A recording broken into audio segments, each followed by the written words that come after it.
Today, it's a simple question. Do the Panthers need to go out and get another corner?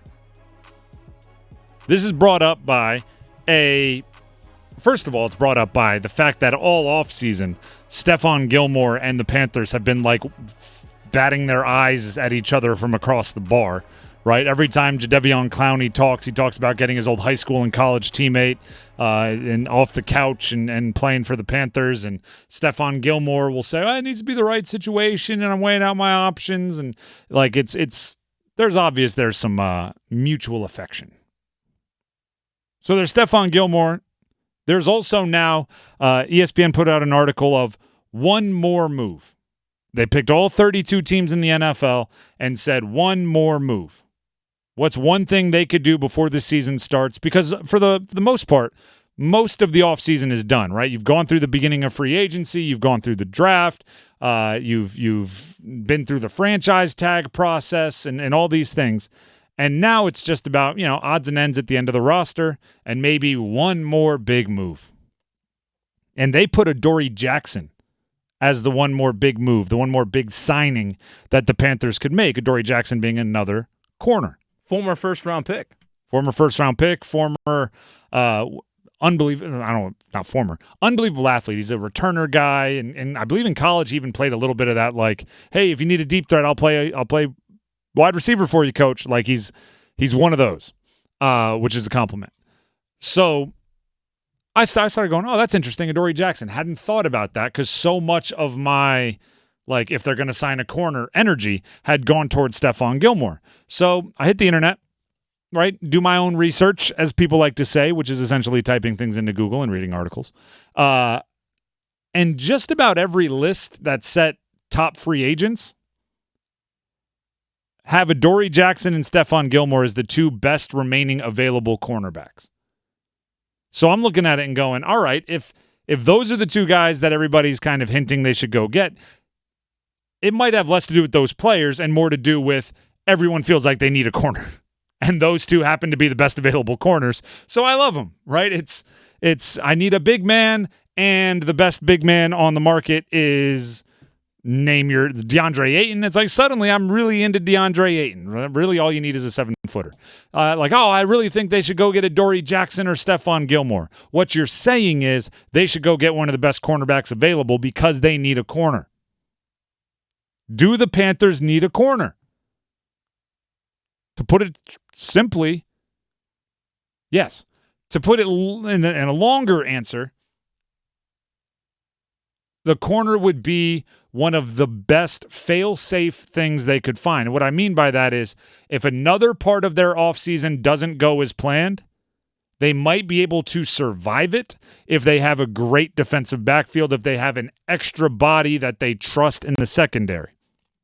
We talked earlier this week after watching the Blueprint Episode 2, which is the behind-the-scenes off-season YouTube series about the Panthers offseason.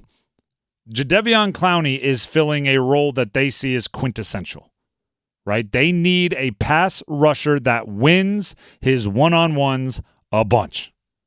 Because the behind the scenes, right? They take you through the whole offseason. They had the conversations with the coaching staff prior to the Jadeveon Clowney signing, where they were talking about just the importance of filling that role. They needed a guy that wins often. They needed a guy that gets to the quarterback. They needed it. And then they cut to, look at this. We're signing Jadeveon Clowney. And it's very obviously like that's the role he's supposed to fill. Well, let me ask you this. Right? And this is like a question that you have to ask about any move. What if it doesn't work? What if Jadeveon Clowney gets hurt? He's an older guy, not a spring chicken. And he's been hurt throughout his career. What if he gets hurt, misses 7 games? What if he's just a little ineffective, right? What if, because he's a guy that's had seasons where he goes a little quiet. His career high in sacks is 9.5. Now, some of the advanced analytics like him more as far as pressures and hurries, but what if he just goes a little quiet? What does that do for your defense, right? When everything is screaming, we need an edge rusher that wins. We need an edge rusher that wins. What if that edge rusher that wins is hurt and or not winning? Having additional defensive back talent is the only parachute you have for Clowney not working great or not being available. Right? Because what's the it's I watch so much football, you get to the point where, and I'm sure some of you, most of you also do, because everybody watches football. You get to the point where you watch a play and you're like, I know what the color commentator is going to talk about for the next 35 seconds.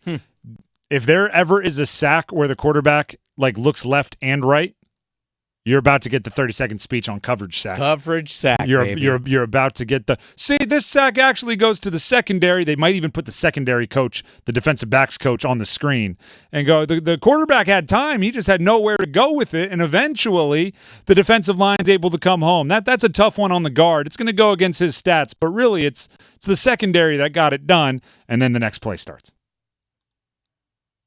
Well, guess what? If you don't have edge rushers that are winning, and more importantly, if you have great run-stopping defensive front, even they can get home after 4 or 5 seconds, right? If the quarterback's sitting back there, even the run stoppers, the A'Shawn Robinsons, the Shy Tuttles, obviously the Derek Browns, even they can get home and get the quarterback if your secondary is that good.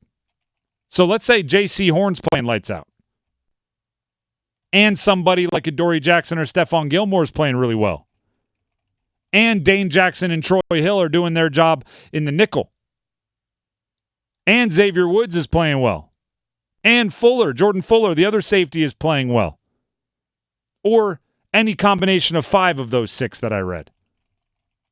If they're playing well, suddenly the absence of that player that you needed, the absence of that player that you thought you had in Jadeveon Clowney, isn't a death sentence to your defense. It's simply a higher degree of difficulty for your defense. Mm-hmm. The secondary and the edge rushers are connected probably as much as any positions other than quarterback and receiver or running back and offensive line.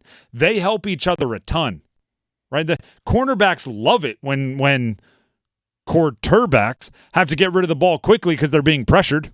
Yeah, I don't have to cover so long. Easy deal. They love bad throws made in split seconds before you get your head taken off. They love that. Same is true in reverse. Edge rushers love when the quarterback can't find anywhere to go with the ball. That's why corners and edges get paid so much darn money, because they work together to do the most important thing in a defense, which is stop the pass. It's modern football. So what, do they need a Dory Jackson or Stephon Gilmore? Yes. Yes.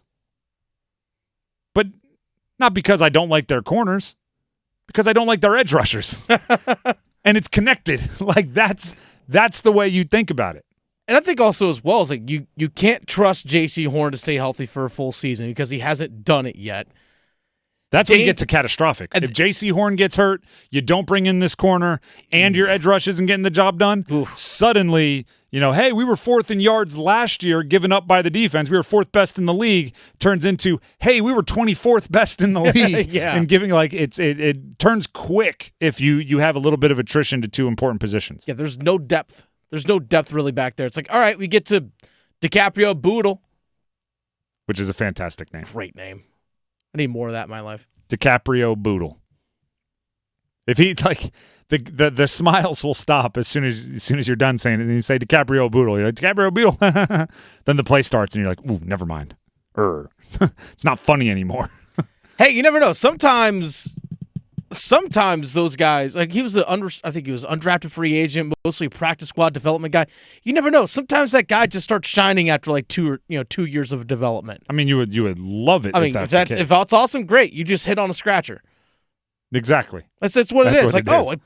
It's $5 scratcher turned into $20. All right, let's go. A couple weeks ago, because when we get together with my parents, we play games and the winner gets a scratcher.